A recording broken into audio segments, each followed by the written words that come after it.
सरबराह तहरीक जमान पाकिस्तान अब्दुल्ला हमीद गुल साहब ने हमें ज्वाइन किया। अब्दुल्ला साहब, बहुत शुक्रिया आपके वक्त का।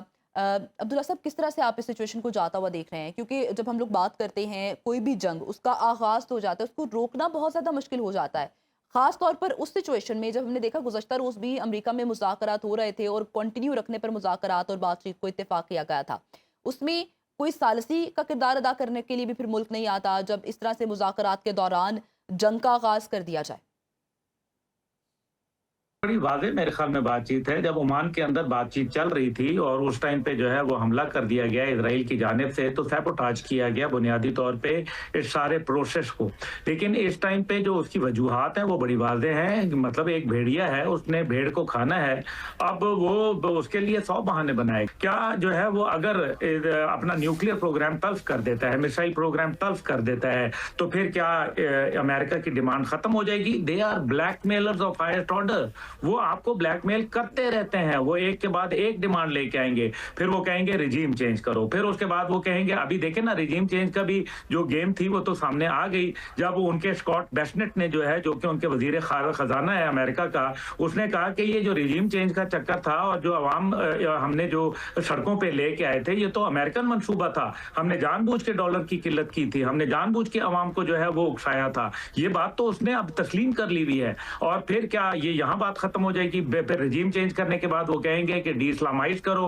फिर वो कहेंगे अपने नाम के साथ मुसलमान का लफ्ज खत्म करो। ये बात तो खत्म नहीं होगी। देखे ना, अमेरिका भी अपने एक्सपेंशनिस्ट डिजाइन पे चल रहा है। अमेरिका ये चाहता है कि ग्रीनलैंड भी उसको दे दे, कनाडा भी उसका हिस्सा बन जाए। वो कहता है कि साउथ कोरिया के अंदर जो उसके बेसिस हैं वो भी उनके नाम पे कर दिए जाए, अमेरिकन टेरिटरी का हिस्सा बना दिए जाए। वो कहता है कि जापान के अंदर जो बेसिस हैं उनको भी जो है वो टेरिटरी का हिस्सा बना दिया जाए। आप मुझे ये बताएं, 3 दुनिया के मुल्क हैं, तीनों के तीनों एक्सपेंशनिस्ट डिजाइन पे चल रहे हैं। एक तरफ जो है वो अमेरिका है, जो एक तरफ जो है वो आपको इंडिया मिलेगा जो अखंड भारत चाहता है, जो पाकिस्तान का नक्शे को भी अंदर ला रहा है, और एक तरफ जो है वो आपका ये इजराइल है जो कि ग्रेटर इजराइल के नक्शे पे कारबंद है। कभी उसने एक दफा भी बोला है कि मैं ग्रेटर इजराइल के नक्शे से जो है वो अपने आप को जो है अलग करता हूं? कभी उन्होंने नहीं बोला। इसका मतलब यह है कि ये इन्होंने करना ही करना है। देखें, Iran as a nation, they have stood against the aggression, illegal aggression जो कि अनलॉफुल है। भाई, दुनिया के अंदर न्यूक्लियर का सबसे ज्यादा जो नाजायज इस्तेमाल किया वो तो अमेरिका ने किया।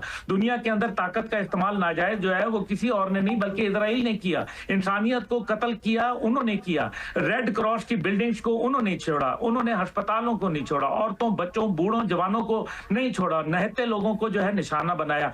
फिर भी आप ये कहते हैं कि नहीं जनाब, ईरान में जुल्म हो रहा है। उसके बाद ये देखिए ना, नेतन्याहू ने बड़ा वादे का, इंटरनेशनल कोर्ट ऑफ जस्टिस, ये कोई पाकिस्तानी अदालत ने, ईरानी अदालत ने नहीं कहा, इंटरनेशनल कोर्ट ऑफ जस्टिस ने कहा कि बेंजामिन नेतन्याहू को गिरफ्तार करके हथकड़ी लगा के पेश किया जाए। लेकिन आज उसके साथ जो है वो बकायदा शीरो चक्कर चल रहे हैं। जरा थोड़ी देर के लिए आप इमेजिन करें, उसामा बिन लादेन होते और उनको जो है जिस तरह से आईसीजे ने जो है डिक्लेयर किया था, वो आज जो है वो कोई दुनिया का मुल्क जो है उनसे मिल रहा होता, तो उस टाइम पे फिर अमेरिका क्या कहता उनके हवाले से।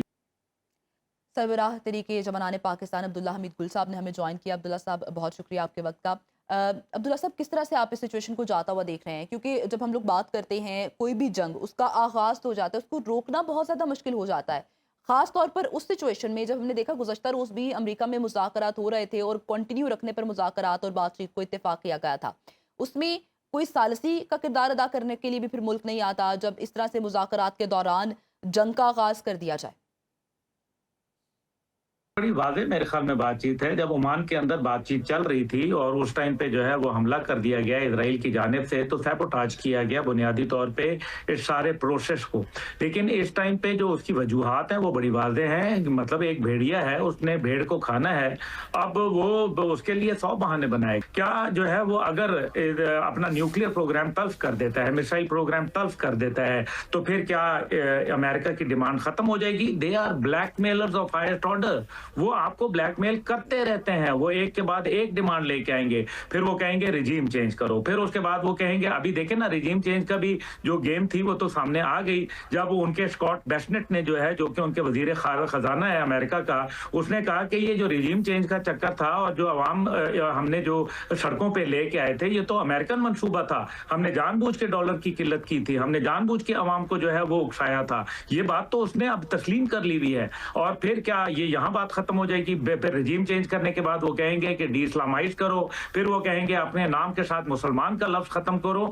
ये बात तो खत्म नहीं होगी। देखिए ना, अमेरिका भी अपने एक्सपेंशनिस्ट डिजाइन पे चल रहा है। अमेरिका ये चाहता है कि ग्रीनलैंड भी उसको दे दे, कनाडा भी उसका हिस्सा बन जाए। वो कहता है कि साउथ कोरिया के अंदर जो उसके बेसिस हैं वो भी उनके नाम पे कर दिए जाए, अमेरिकन टेरिटरी का हिस्सा बना दिए जाए। वो कहता है कि जापान के अंदर जो बेसिस हैं उनको भी जो है वो टेरिटरी का हिस्सा बना दिया जाए। आप मुझे ये बताएं, 3 दुनिया के मुल्क हैं, तीनों के तीनों एक्सपेंशनिस्ट डिजाइन पे चल रहे हैं। एक तरफ जो है वो अमेरिका है, जो एक तरफ जो है वो आपको इंडिया मिलेगा जो अखंड भारत चाहता है, जो पाकिस्तान का नक्शे को भी अंदर ला रहा है, और एक तरफ जो है वो आपका ये इजराइल है जो कि ग्रेटर इजराइल के नक्शे पे कारबंद है। कभी उसने एक दफा भी बोला है कि मैं ग्रेटर इजराइल के नक्शे से जो है वो अपने आप को जो है अलग करता हूं? कभी उन्होंने नहीं बोला। इसका मतलब यह है कि ये इन्होंने करना ही करना है। देखें, Iran as a nation they have stood against the aggression, illegal aggression जो कि अनलॉफुल है।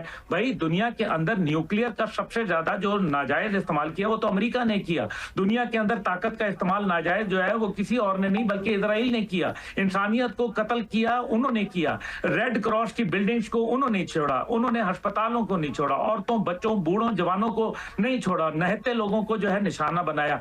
फिर भी आप ये कहते हैं कि नहीं जनाब ईरान में जुल्म हो रहा है। उसके बाद ये देखिए ना, नेतन्याहू ने बड़ा वादे का, इंटरनेशनल कोर्ट ऑफ जस्टिस, ये कोई पाकिस्तानी अदालत ने, ईरानी अदालत ने नहीं कहा, इंटरनेशनल कोर्ट ऑफ जस्टिस ने कहा कि बेंजामिन नेतन्याहू को गिरफ्तार करके हथकड़ी लगा के पेश किया जाए। लेकिन आज उसके साथ जो है वो बकायदा शीरो चक्कर चल रहे हैं। जरा थोड़ी देर के लिए आप इमेजिन करें, उसामा बिन लादेन होते और उनको जो है जिस तरह से आईसीजे ने जो है डिक्लेयर किया था, वो आज जो है वो कोई दुनिया का मुल्क जो है उनसे मिल रहा होता, तो उस टाइम पे फिर अमेरिका क्या कहता उनके हवाले से।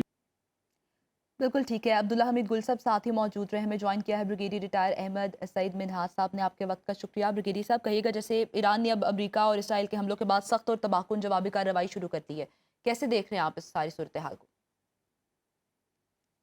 मैं बिल्कुल अपने दोस्त की तायीद करूंगा कि एक्सट्रीम खतरा इस वक्त ईरान के ऊपर मुसल्लत है, क्योंकि उसमें अमेरिकन की गवर्नमेंट है। प्रेसिडेंट ट्रंप जो कि अपनी शख्सियत की वजह से पहचाने जाते हैं कि वो नपे तुले अल्फाजों का इस्तेमाल नहीं करते, वो डायरेक्ट जो दिल में होता है वो उठा के मुंह पे ला के बोल देते हैं। और उनका डायरेक्ट थ्रेट देना कि या तो सरेंडर कर दो या फिर मरने के लिए 100% तैयार हो जाओ।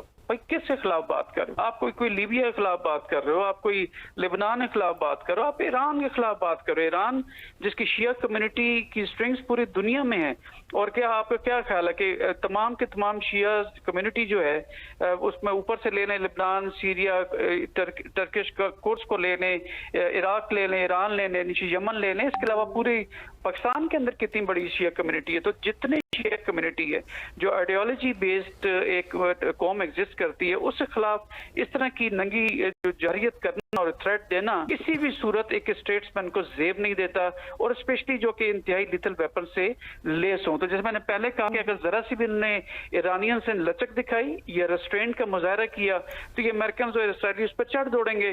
तो यहाँ पर जो ईरानियन रिस्पॉन्स है, जो with in like 2 to 3 hours के अंदर वो जो भी जनरेट कर रहे हैं, वो उन्होंने जरा के पहले भी टारगेट्स को रखा था, और अभी बहरीन के अंदर 5th फ्लीट को जो उन्होंने हिट किया है जाके, और फिर अबू धाबी के अंदर, और इसी तरह से कतर हो गया ऊपर, कुवैत के अंदर, इवन इराक के अंदर जो उनकी इंस्टॉलेशन है, तो हर जगह पे सायरन बजाए जा रहे हैं। जब तक वॉर को फैलाएगा नहीं तो वो तमाम की तमाम एफर्ट जो इसराइल की है, फॉर दैट अमेरिकन की है, वो कॉन्सेंट्रेटेड रहेगी on to one geography, Iran की सरजमीन है। तो लिहाजा जंग को फैलाना